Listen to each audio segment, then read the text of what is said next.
TV 24 news ವಾಹಿನಿಗೆ ಸ್ವಾಗತ. ಬಾಗಲಕೋಟೆ ಬಸವಜ್ಜಿಯ ಮೃತ್ಯುಂಜಯ ಸ್ವಾಮೀಜಿ ಉಚ್ಚಾಟನೆ ವಿಚಾರವಾಗಿ ಕೂಡಲ ಸಂಗಮದಲ್ಲಿ ಸ್ವಾಮೀಜಿ ಖಂಡನಾ ಸಭೆ ನಡೆದಿದೆ. ಸಭೆ ಬಳಿಕ ಬಸವಜ್ಜಿಯ ಮೃತ್ಯುಂಜಯ ಸ್ವಾಮೀಜಿ ಮಾತನಾಡಿ, ನಮ್ಮನ್ನ ಉಚ್ಚಾಟನೆ ಮಾಡುವ ಅಧಿಕಾರ ಈ ಜಗತ್ತಲ್ಲಿ ಯಾರಿಗೂ ಇಲ್ಲ. ಪರಮಾತ್ಮನ ಸ್ವರೂಪಿಯಾದ ಭಕ್ತರಿಗೆ ಮಾತ್ರ ಉಚ್ಚಾಟನೆ ಅಧಿಕಾರವಿದೆ. ನಾನು ಭಕ್ತರ ಹೃದಯದಲ್ಲಿ ಪೀಠ ಕಟ್ಟಿದ್ದೇನೆ. ಪೀಠಕ್ಕೂ ಟ್ರಸ್ಟ್ಗೂ ಯಾವುದೂ ಸಂಬಂಧವಿಲ್ಲ. ಪೀಠವನ್ನ ಯಾವುದೇ ಕಲ್ಲು ಮಣ್ಣಲ್ಲಿ ಕಟ್ಟಿಲ್ಲ. ಭಕ್ತರ ಹೃದಯದಲ್ಲಿ ಪೀಠ ಕಟ್ಟಿದ್ದೇನೆ. ಭಕ್ತರ ತೀರ್ಮಾನವೇ ಅಂತಿಮ ತೀರ್ಮಾನ. ಸಮಾಜ ಬಾಂಧವರನ್ನ ಕೂಡಿಸ್ತೀನಿ. ಎಲ್ಲರೂ ಹೇಗೆ ಹೇಳ್ತಾರೆ ಹಾಗೆ ಮಾಡ್ತೀನಿ. ಕೂಡಲ ಸಂಗಮದಲ್ಲಿ ಇರ್ತೀನಿ. ಇಲ್ಲಿಂದಲೇ ಸಮಾಜ ಸಂಘಟನೆ ಮಾಡ್ತೀನಿ. ಕೂಡಲ ಸಂಗಮ ಮತ್ತು ದಾವಣಗೆರೆಯಲ್ಲಿ ಭಕ್ತರು ಕೊಟ್ಟ ಜಾಗ ಮಾತ್ರ ನನ್ನ ಹೆಸರಲ್ಲಿ ಇದೆ. ಒಂದು ವೇಳೆ ಜಾಗ ಮಾಡಬೇಕು ಅಂತ ಮನಸ್ಸು ಮಾಡಿದ್ರೆ ಜಿಲ್ಲೆಗೊಂದು ಅಲ್ಲ, ಪ್ರತಿ ಗ್ರಾಮಕ್ಕೊಂದು ಮಾಡ್ತಾ ಇದ್ದೆ. ಭಕ್ತರ ನಿರ್ಧಾರವೇ ಅಂತಿಮ ಎಂದು ಬಸವಜ್ಜಿಯ ಮೃತ್ಯುಂಜಯ ಸ್ವಾಮೀಜಿಗಳು ಹೇಳಿಕೆ ಕೊಟ್ಟಿದ್ದಾರೆ. ಹಿರಿಯರ ಸಭೆ ಕರಿತೀನಿ. ಅದಷ್ಟು ಕೂಡಲ ಸಂಘದಲ್ಲಿ ಸಭೆ ಕರಿತೀನಿ. ಹಿರಿಯರ ಸಭೆ ಕರ್ಕೊಂಡು ಅವ್ರ ಜೊತೆಗೆ ಒಂದು ತೀರ್ಮಾನ ಮಾಡ್ತೀನಿ. ಆಮೇಲೆ ಭಕ್ತರ ಸಭೆ ಕರಿತೀನಿ. ಭಕ್ತರು ಏನು ತೀರ್ಮಾನ ಮಾಡ್ತಾರೋ ಆ ತೀರ್ಮಾನವೇ ಅಂತಿಮ ತೀರ್ಮಾನ. ಆ ಕಾರಣಕ್ಕೋಸ್ಕರವಾಗಿ ಯಾವುದೇ ಸುಳ್ಳು ಸುದ್ದಿಗಳು ನಂಬುವಂತಹ ಯಾವುದೇ ಹೇಳಿಕೆಗಳಿಗೆ ಮನಸ್ಸಿಗೆ ನೊಂದ್ಕೊಳ್ಳೋ ಪ್ರಯತ್ನವನ್ನು ಯಾರು ಸಹ ಮಾಡಬಾರ್ದು ಅಂತೇಳಿ ನಾನು ನಮ್ಮ ಭಕ್ತರಿಗೆ ಈ ಮೂಲಕ ಮನವಿ ಮಾಡಿಕೊಂಡು ಇವತ್ತಿನ ಸಭೆಯಲ್ಲಿ ನಮ್ಮ ವಿಜಯಪುರ ಜಿಲ್ಲಾಧ್ಯಕ್ಷರು, ಮೀಸಲಾತಿ ಹೋರಾಟ ಸಮಿತಿ ಅಧ್ಯಕ್ಷ ಹಿರಿಯ ನಾಯಕರಾದ ರುದ್ರಗೌಡರು, ಜಿಲ್ಲಾಧ್ಯಕ್ಷರಾದ BM ಪಾಟೀಲ್ರು, ಗುಲ್ಬರ್ಗ ಜಿಲ್ಲಾಧ್ಯಕ್ಷರಾಗಿರ್ತಕ್ಕಂಥ ಮಲ್ಲಂಗೌಡ ಪಾಟೀಲ್ರು, ಹಾವೇರಿ ಜಿಲ್ಲಾಧ್ಯಕ್ಷರಾಗಿರ್ತಕ್ಕಂಥ ಬಸವರಾಜ ಆಲಪ್ಪನವರು, ನಂತರದಲ್ಲಿ ಬಾಗಲಕೋಟೆ ಜಿಲ್ಲಾಧ್ಯಕ್ಷರಾಗಿರ್ತಕ್ಕಂಥ ನಮ್ಮ ದರ್ಯಪ್ಪಣ್ಣ ಸಾಂಗ್ಲಿಕರ್ ಅವರು, ಬೆಳಗಾಂ ಜಿಲ್ಲಾಧ್ಯಕ್ಷರಾಗಿರ್ತಕ್ಕಂಥ ನಿಂಗಪ್ಪ ಫಿರೋಜಿಯವರು, ವಕೀಲರ ಪರಿಷತ್ತಿನ ಪಂಚಸೇನೆಯ ಯುವ ಘಟಕದ ಅನೇಕ ಪದಾಧಿಕಾರಿಗಳು ಬಂದ್ದಾರೆ. ನಮ್ಮ ಪೂಜ್ಯರು, ಇಕ್ಕನೂತಿ ಪೂಜ್ಯರು ಬಂದು ನನಗೆ ಮಾನಸಿಕವಾದ ಧೈರ್ಯ ತುಂಬಿದ್ದಾರೆ. ಹಾಗಾಗಿ ಎಲ್ಲರ ಅಂತಃಕರಣ ನಿರಂತರ ನಮ್ಮ ಜೊತೆಗಿರಲಿ, ಎಲ್ಲರೂ ಕೂತ್ಕೊಂಡು ಸಮಾಜವನ್ನು ಸಂಘಟನೆ ಮಾಡ್ತೀವಿ ಅಂತ ಮಾತಲ್ಲಿ ಸದರದ ಹೇಳಿ ಎರಡು ಮಾತು ಮುಗಿಸಿ ಕೇಳಿದ್ವಿ. ಇದು ಸುಪ್ರೀಂ ಕೋರ್ಟಲ್ಲಿ ವಿಚಾರಣೆ ಐತಿ.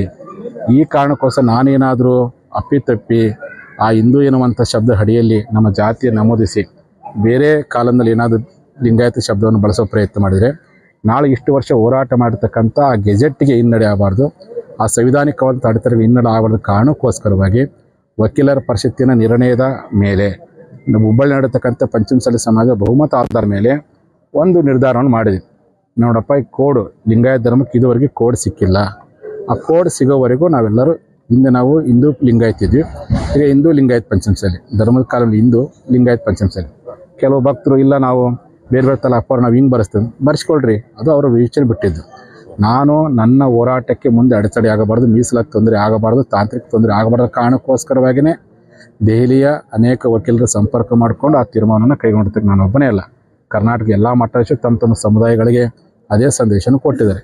ಅಂಥದ್ದು ಏನೇ ಅಡೆತಡೆಗಳಿದ್ರು ಸಹ, ಏನೇ ತಾಂತ್ರಿಕವನ್ನು ಕೂತ್ಕೊಂಡು ಚರ್ಚೆ ಮಾಡುವಂಥ ಸೌಜನ್ಯ ಮಾಡಬೇಕಾಗಿತ್ತು. ಅದನ್ನು ನೆಪ ಮಾಡ್ಕೊಂಡು ಏನು ಹಿಂದೂ ಅಂತ ಬರೆಸಲಾರ್ದೇ ಮುಸ್ಲಿಮ್ ಅಂತ ಬರೆಸ್ಬೇಕಾಗಿತ್ತಾ, ಅದು ಜೈನ್ ಅಂತ ಬರೆಸ್ಬೇಕಾಗಿತ್ತಾ, ಬೌದ್ಧ ಇರೋದೇ 7 ಕೋಡ್ದು ಮತ್ತು ಅದನ್ನೇ ಬರೆಸ್ಬೇಕಿಲ್ಲ. ಹಾಗಾಗಿ ನಾವು ಬರೆಸಿದ್ದೇವೆ. ಲಿಂಗಾಯತ ಪಂಚಮಸಾಲಿ ಎನ್ನುವಂಥದ್ದು ನನ್ನ ಪ್ರಾಣ, ಲಿಂಗಾಯತ ಎನ್ನುವಂಥದ್ದು ನನ್ನ ಆತ್ಮ, ಕೃಷಿ ಎನ್ನುವಂಥದ್ದು ನನ್ನ ಕಾಯ. ಆ ನಿಟ್ಟಲ್ಲಿ ನಾನು ಪ್ರಾಮಾಣಿಕ ಬದುಕನ್ನು ಮಾಡಕತ್ತೇವೆ. ವಿನಾಕಾರಣ ಇಂಥವು ಮಿಸ್ಗೈಡ್ ಮಾಡುವಂಥ ಜನರಿಗೆ ಗೊಂದಲಪಡಿಸುವಂಥ ಹೇಳಿಕೆಗಳನ್ನು ಕೊಟ್ಟು ಸಮಾಜದ ಸಂಘಟನೆಗೆ ಅಡೆತಡೆ ಉಂಟು ಆಗಬಾರ್ದು ಅನ್ನುವಂಥ ಮನವಿಯನ್ನು ಯಾರು ನಮ್ಮ ಮೇಲೆ ಆರೋಪ ಮಾಡಿದ್ರು ಅವ್ರಿಗೆ ಹೇಳಿಕೆ ಇಚ್ಛೆಪಡ್ತಾರೆ. ಹೋರಾಟವನ್ನು ಮುಂದುವರಿಸಬಾರ್ದ ಕಾರಣಕ್ಕೋಸ್ಕರ ಅನೇಕ ರೀತಿಯಲ್ಲಿ ನನಗೆ ತೊಂದರೆ ಬಂತು, ಒತ್ತಡ ಹಾಕಿದ್ರು.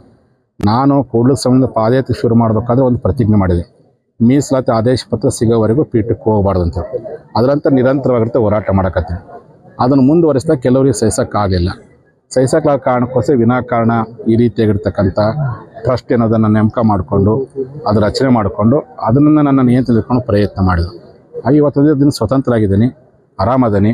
ನನಗಿನ್ನ ಭಕ್ತರ ಆಸ್ತಿ, ಭಕ್ತರ ಸೇವೆ ನನ್ನ ಪರಮ ಸೇವೆ ತಿಳ್ಕೊಂಡು ಸ್ವಇಚ್ಛೆಯನ್ನು ಸ್ವತಂತ್ರವಾಗಿ ಸಂಘಟನೆ ಮಾಡ್ತೀನಿ. ಇವತ್ತಿನ ಸಭೆ ಮಾಡಲಿಕ್ಕೂ ತಮಗೆ ಅಡೆತಡೆಗಳು ವ್ಯಕ್ತ ಆದವು ಅಂತ ಕೇಳ್ತಾರೆ. ಭಾಳ ತೊಂದರೆ ಕೊಟ್ಟಿದ್ದಾರೆ.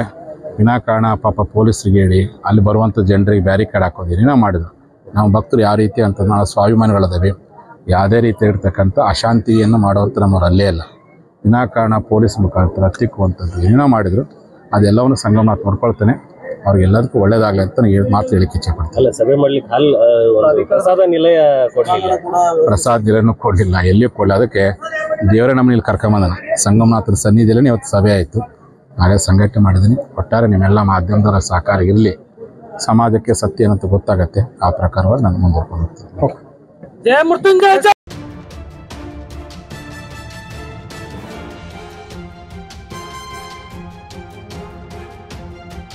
ಕನ್ನಡಿಗರ ಮೆಚ್ಚಿನ ನಿಮ್ಮ ಟಿವಿ 24 ಕನ್ನಡ ನ್ಯೂಸ್ ವಾಹಿನಿ ಇದೀಗ ಟಿವಿಯಲ್ಲಿ ಲಭ್ಯ.